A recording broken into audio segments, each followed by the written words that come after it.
All right, so we're going to continue our investigation of the seafloor, and we're going to look at the specific features today that we can see because of the high-resolution maps that have been made and improved over the last century. So the goals of this video are to identify the most common features of the seafloor and give a few examples of where they can be found. We'll also explain the difference between some terms that sound kind of similar, like mid-ocean ridges, abyssal hills, and seamounts. We'll also figure out how to tell if a seamount was an island in the past or if it had never broken the surface of the ocean. So in the last video, we talked about this revolution in ocean bathymetry technology in terms of knowing what's on the seafloor. You can kind of see this evolution in terms of precision and resolution nicely in this set of images here. 1903, you can see this sort of small amount of depth measurements here.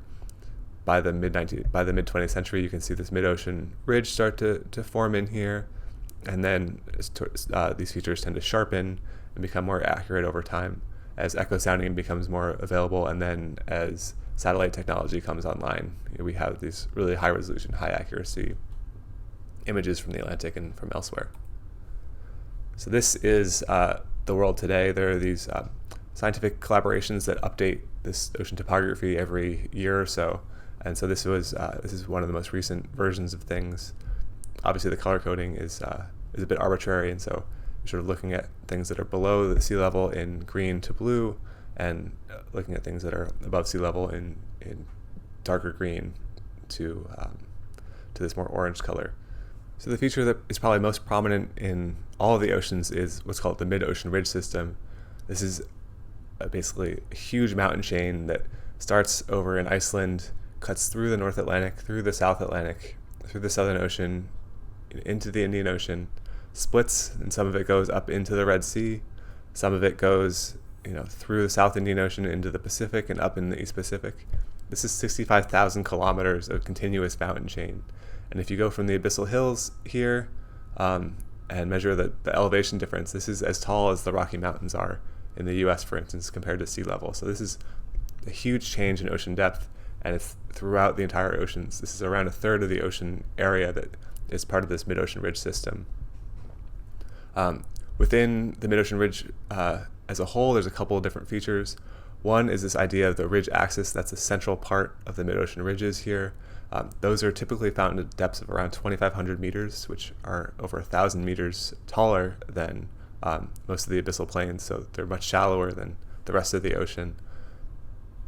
All right, so there are a few other features that are worth noting here. Number one is the sort of background part of the ocean, the abyssal plains.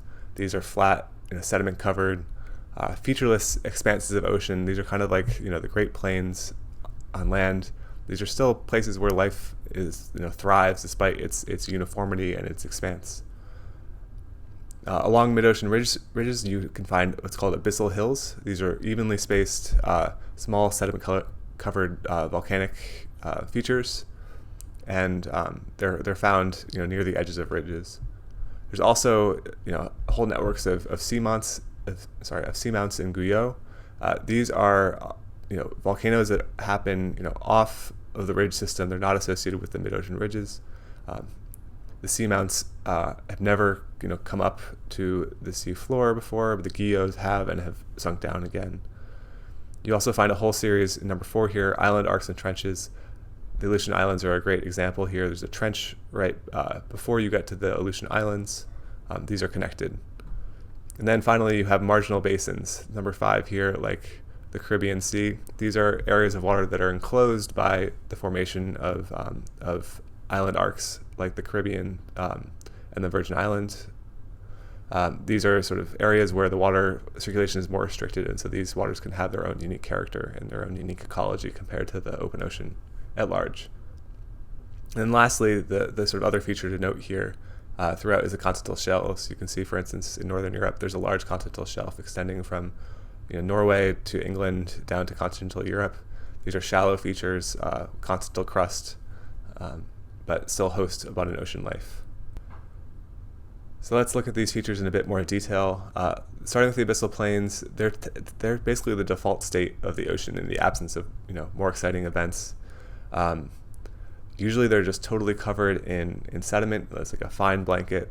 They're tend to be flat. But there are areas where there's these unique features called manganese nodules that appear. These are not everywhere in the abyssal plain, but in certain areas like this Clipperton zone around here. If you look down at the seafloor, what you'll find are these sort of, globs of rock. And actually these are not just any rock, they're really enriched in heavy metals, such as manganese, such as cobalt, a lot of economically viable metals that are of big interest for people looking to mine these. The only other source for these metals are in complicated areas of the world, such as the Congo, where mining is difficult. There's all sorts of human rights abuses, and so maybe mining these from the ocean is better. That said, there's a big risk to the deep ocean ecosystems here, so this is one of the moral quandaries we'll have to figure out in the future. But the abyssal plains, they're basically everywhere where something else isn't. They're sort of coded here in red. There's some off of Hawaii in the north, south, east, and west of us. There's large parts of the Atlantic here. You can see they're sort of separated by these mid-ocean ridge systems in all cases. All right, so next we have abyssal hills. So these are small sediment-covered extinct volcanoes or volcanic features that were formed closer to the mid-ocean ridge. Here's what they look like in detail. This is a cross-section of the South Indian Ridge and the Mid-Atlantic Ridge. And you can see in both cases here there's what's called a rift valley at the exact center of the mid-ocean ridge. This is an area where the seafloor is actually depressed a little bit relative to the mid-ocean ridge, and then it's followed by these peaks in topography here. Each one of these is an abyssal hill. You can see they follow these parallel lines here, and that's how volcanic features at the seafloor kind of work, is that they form these kind of streaks as opposed to individual cones like you might see on land. And so you can see these happening in the Atlantic as well as the South Indian Ridge. Each ridge has their own sort of characteristic type of abyssal hill, but they also have these similarities in there. They're long and they're sort of evenly spaced. All right, so next we have seamounts and guyots. These are found throughout the oceans, but most of them are in the Pacific. You can see the Hawaiian Islands are all part of this island chain that we have several islands that are above above the ocean, but then this, as you sort of head further away, this island chain continues below the surface. There's also several other parts of the Pacific where you can see these chains of islands forming as well. So one of the differences between a seamount and a guyot is the structure at the top. So seamounts are volcanoes that have never been at the surface before. They tend to have this conical structure going up from the abyssal plain all the way up, sort of forming this cone coming down. These are volcanoes, and so they look like what you might expect a volcano to look like if you have an eruption here has sending magma down its slopes and that's cooling on its way. The guyots here are a bit different, where they're sort of cut off at the top. And so this is sort of a process that doesn't really happen in the deep ocean by itself, but it does happen on the surface because you have wave-driven erosion that's collapsing cliffs and cutting into soils and then flattening things out. So these guyots here are essentially sunken islands, things that used to be at the top, used to be atolls or islands, and then wave action and other sort of weathering by rain has sort of cut off the top of these seamounts, and then they've sunk down to depth again. But these were once at the surface, these were never at the surface. So seamounts and guyots, like we said, are part of island chains, and you can see that these island chains tend to have pretty parallel structures. So for instance, this is the Marshall Island chain, the Hawaiian Island chain, the Cobb Seamount chain. You can see they're all sort of following similar tracks here. And actually this is one of the ways that we know how the plates moved in the past, is by reconstructing these island chains and their ages. All right, so moving on for additional features here. So let's point out the ocean trenches here. These are kind of cool, fascinating parts of the ocean. They tend to be very rare in terms of the total area that they cover, but they're the deepest parts of the ocean by far, and they sort of border island arcs in all cases. So some of the most prominent trenches, we mentioned the Aleutian Trench here beneath the Aleutian Islands in Alaska. This keeps going down to the Kuriles Trench in the Kuriles Islands, Japan Trench, Marshall Islands, the Mariana Islands, the Mariana Trench, deepest part of the ocean. There's trenches in front of Indonesia, in front of some of the Tongan Islands, in front of South America. These are, you tend to see these clustered together trenches, and mountains or ocean islands. And then the final feature that we'll talk about is marginal basins. These are just enclosed deep ocean areas that are basically separated from the main part of the open ocean by island arcs and trenches. So a good example of this is the South China Sea, which is kind of cut off by the Philippines, the Sea of Japan or the East Sea, which is cut off by the presence of Japan here, and then the Caribbean Sea we mentioned is cut off by Puerto Rico, the Virgin Islands. These are tectonically influenced events that essentially isolate some part of the ocean, and this helps give them a unique character because they're not in as much communication with the seawater and the ocean at large.